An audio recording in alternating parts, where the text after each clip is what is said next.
हाय मित्रांनो, नमस्कार. तर मी मयुरी. आपण कशा सगळ्याने स्वागत आहे आपल्या सगळ्यांचं आपल्या ब्लॉगमध्ये. तर व्हिडिओ बनवण्याचा मुद्दा म्हणजे असं आहे, तुम्हाला टायटलवरनं समजेल, आपल्या थंबनेलवरनं समजलं असेल.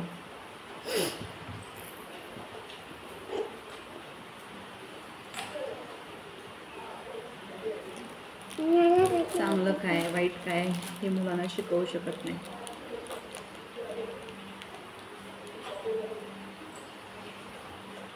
तर कुठली आई आपल्या मुलाचं वाईट बघते का ते सांगा फक्त. तर मी काल गेले होते बघा, काल दुकानात गेले होते संध्याकाळी.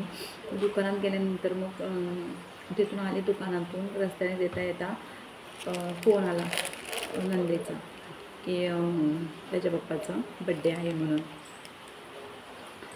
तर म्हटलं ठीक आहे, मग संभवला फोन करायचा. मग मी घरी गेल्यावरती आले, भावाचा फोन आला, भावाचा फोन घेतला, आईचा फोन बोलले, फोन आलेला ना, बोलत बसले. बोलल्यानंतर परत मग मी फोन केला संभवला, म्हटलं फोनवरती बोल.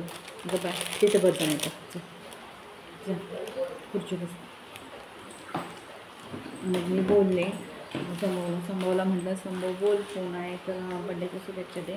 आणि तरी पण मी बोलले बरं का संभवला दे शुभेच्छा म्हणून. कारण की माझा बड्डे असत, माझ्या बड्डेला कधी त्या माणसाने मला शुभेच्छा दिल्या नाही, किंवा माझ्या मुलीला दिल्या नाही, किंवा माझ्या मुलाला पण शुभेच्छा दिल्या नाही आहे फोन बिन करून.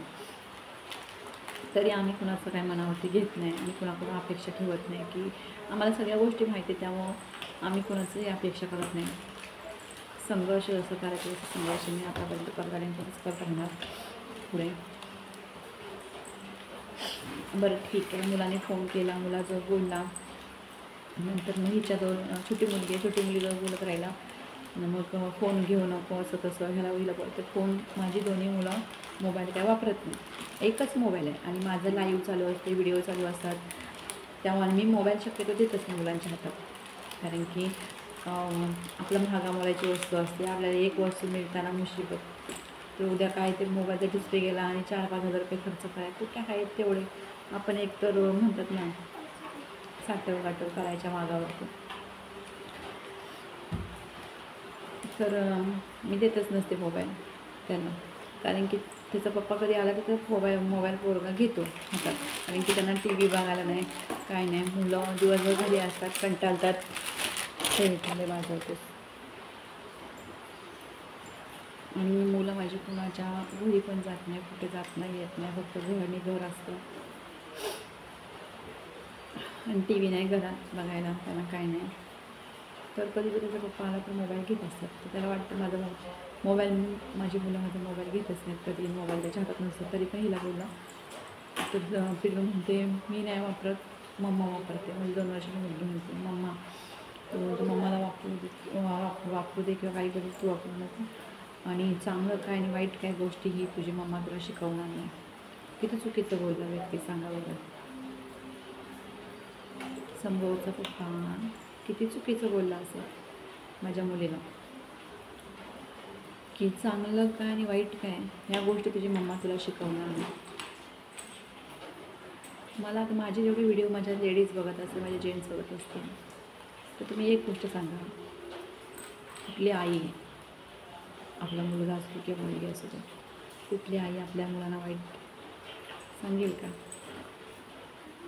मुलगी कुठेही जात असता, मुलगा खेळायला गेला तरी 10 वेळा आई सांगत असते, मस्ती करू नका, भांडणं करू नका, असं करू नका, तसं करू नका, 10 वेळा सांगत असते.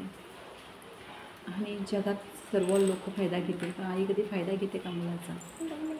जगात सगळे लोक वाईट बघतात, वाईट चित्तात, चुकीचं सांगतील, चुकीचं वळण लावतील, पण आई कधी चुकीचं वळण लावते का मुलाला? तुम्ही सांग.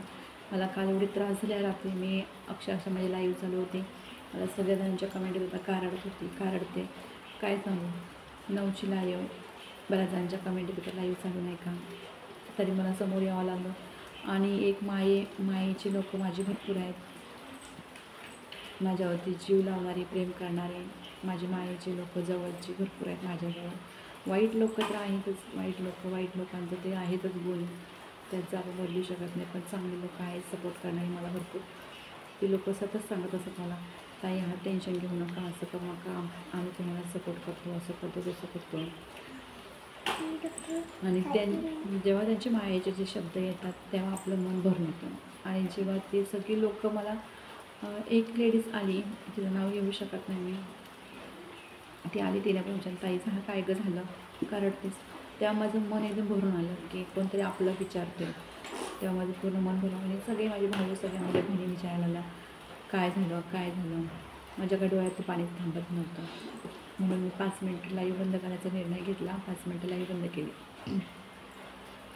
माझ्या भावानं, बहिणीने, मी तुम्हाला आज सांगते, मी एवढा संघर्ष केला आहे जीवनात, खूप संघर्ष केला आहे. माझी ही मुलगी आता समोर बसली होती, ती एवढीशी होती महिन्याची, तेव्हापासून मी त्या मुलीला शाळेत असं घेऊन जात होते. मी व्हिडिओ पण टाकलेत मागचे, असे घेऊन जात होते. ते शाळेतले टीचर पण म्हणतात, मॅडम वगैरे, की एवढीशी लेकरू होतं तेव्हापासून आता किती मोठी झाले. तुम्ही सांगा, पुरा पोटावर नाचवते मी त्या मुलांना, ऊन नाही, ताण नाही, दुपार नाही, सकाळ नाही, कधी पण शाळा असली की तुम्हाला माहिती आहे काय कार्यक्रम असेल, काय असेल, सकाळी पहाटे 6 वाजता पण बोलवतात, 7 वाजता पण बोलवतात, थंडी, वारा, पाऊस, पाणी काहीच नसतं. तसलं त्या मुलीला मी झोपेतनं उठवून पण येते, कारण की घरी मागं पुढे सांभाळायला कोणीच नाही तिला. काय मी संघर्ष केले आणि काय मी जीवनात कष्ट सहन केलेत, किंवा मी किती यातना, किती वेदना सहन केल्या, ते माझं मला माहिती आहे मित्रांनो, बरं का. कारण की मी आता जे बोलते लोकांना काय वाटत असेल की चला ही काहीतरीच बोलते, असं करते. मी त्याच्यातून गेली आहे आणि मी खरं सांगते. मग मी जरी माझ्या मनाचं काही सांगितलं असं तसं, तरी काही तुम्ही तर माझं येऊन काय हलकं करू शकत नाही ना. जे मला करायचं तेच मला करायला लागणार आहे. भाजीला गेले, बुधवारचा बाजार असायचा आमच्याकडं. ही लहान संभवमध्ये शाळेत, संभवमध्ये 10 वाजता गेला क्लासला की तिथून 12 वाजता शाळेत जायचं, तिथून 6 वाजता घरी यायचं. खूप उशीर व्हायचा, तोपर्यंत 6:30 पावणे 7 व्हायचे, जाईपर्यंत भाजी बंद व्हायची, भाजीचं ते मार्केट बंद व्हायचं. कारण की गावा ठिकाणी वर्ण घाटावरून आलेली लोक बाजार बसवायला, ते 6-7 वाजता आले की बाजार उठायचं. म्हणून कधीतरी मी दुपारची जायची, हिला घेऊन समोर शाळेत सोडलं की दुपारची. एवढं मित्रांनो तुम्ही सांगा, तो बाळ असा घ्यायची मी, ती पिशवी अशी मारायची, किती वेळा प्रत्येक भाजी घ्यायची, आपल्या प्रत्येक भाजीच्या दुकानात आपले पैसे काढावेच लागतात. एवढा हात गळून यायचं ना माझं. मी रस्त्याने येताना अक्षरशः डोळ्याचं पाणी यायचं माझं. काय देवा हे नशीब आहे, काय माझ्या नशिबात दिलं आहे काय माहीत नाही. मला सगळं समजते, करावं लागते सगळ्या गोष्टी, पण मी एवढं करते ना तरी माझं गुणगान कोण गात नाही. आणि माझं दुःख माझं एवढं दुःख आहे. मी सकाळी माझ्या आईचा फोन आला, काल अशी भांडणं झाल्यानंतर मी आईला किती फोन केले होते. भाऊ कुठं तरी बाहेर होता, बहीण दुसऱ्या लेडीज पोरी आले होते, त्यांच्याजवळ बसले होते, बहिणी आल्या त्या गावात, त्यांच्याजवळ बसला होता. घरी आला तरी फोन नाही केला त्यांनी, मग मी पण नाही फोन केला. सकाळी फोन आला आईचा, असं कामगार आले नाही, त्या कामगारांना फोन करून सांग म्हणून. आणि मग मी सांगितलं असं भावाला सांग फोन करून की ह्याच्या पप्पाला असं सांगायला. तर माझे म्हणते ठीक आहे बघू नंतर, अशीच म्हणते सारखी बघू नंतर. मग माझं दुःख कोणी सहन करू, माझं दुःख कोणाला जाणवत नाही. मी काय करते काय नाही, मी हसत खेळत राहते, पण माझं दुःख काय, मी मनात किती रडते ते माझं मला माहिती आहे. खूप मला कुणाचाच सपोर्ट नाही, मला कुणाचा आधार नाही, तरी पण मी पुढं चालत राहिले. आणि जे काही करते फक्त माझ्या मुलांसाठी संघर्ष करत आले. मला तुम्हाला सांगते भावानं बहिणी, मला जगण्याची पण इच्छा नाही अजिबात, बरं का. आता काही लोक कमेंट करते जगण्याची इच्छा नाही तर मर तिकडं जाऊन, सोपं आहे बोलणं, पण एवढी लहान लेकरं आहेत म्हणजे ती कुणाकडे बघते, त्यांच्यासाठी जगते. माझं सगळं दुःख बाजूला ठेवून मी त्यांच्यासाठी जगत असते. तरी त्या माणसाने रात्री मला काय म्हटला, मुलगा दे, मला मुलगा दे.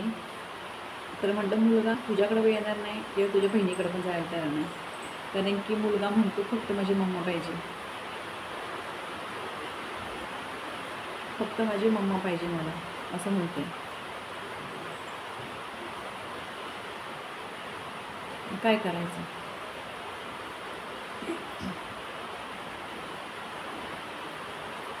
तू कुणाकच राहायला तयार नाही, त्याला आईच पाहिजे. थोडीशी 2 वर्षाची मुलगी ती पण म्हणते मला आई पाहिजे.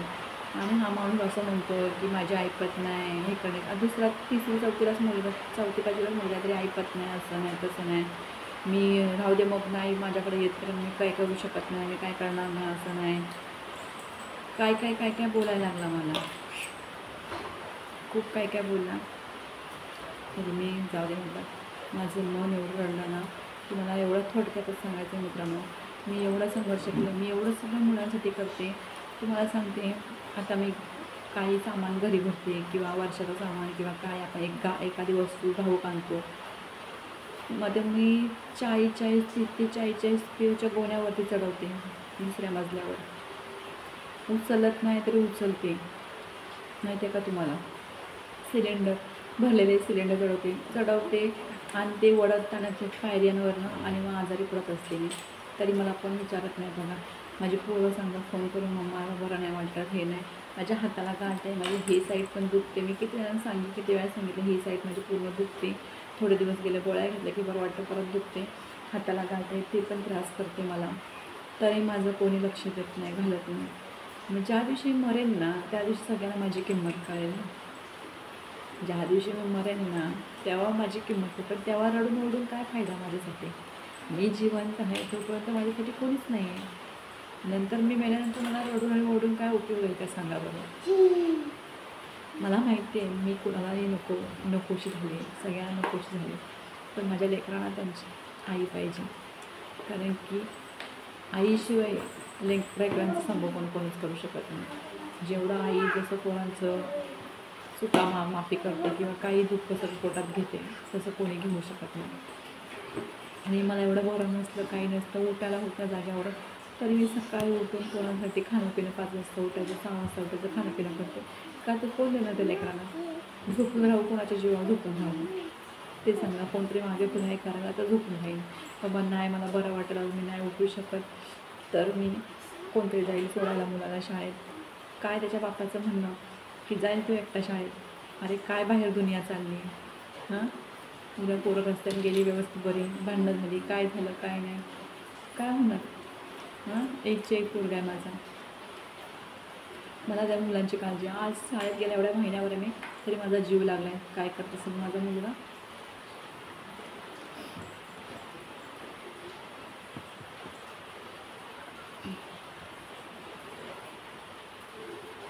खरंच अशा असं कुणाच्याच वाटेला येऊ नये, देव करो असं कुणाच्या वाटेला येऊ नये. खूप संघर्ष केला मी, खूप म्हणजे खूप कठीण परिस्थिती भोगली, मला कुणाचाही सपोर्ट नाही. आणि माझं दुखलं खूप म्हणजे माझ्यासाठी कोण आहे, मी सगळ्यांसाठी धावत पडत जाते, पण माझ्यासाठी नाही कोण आहे.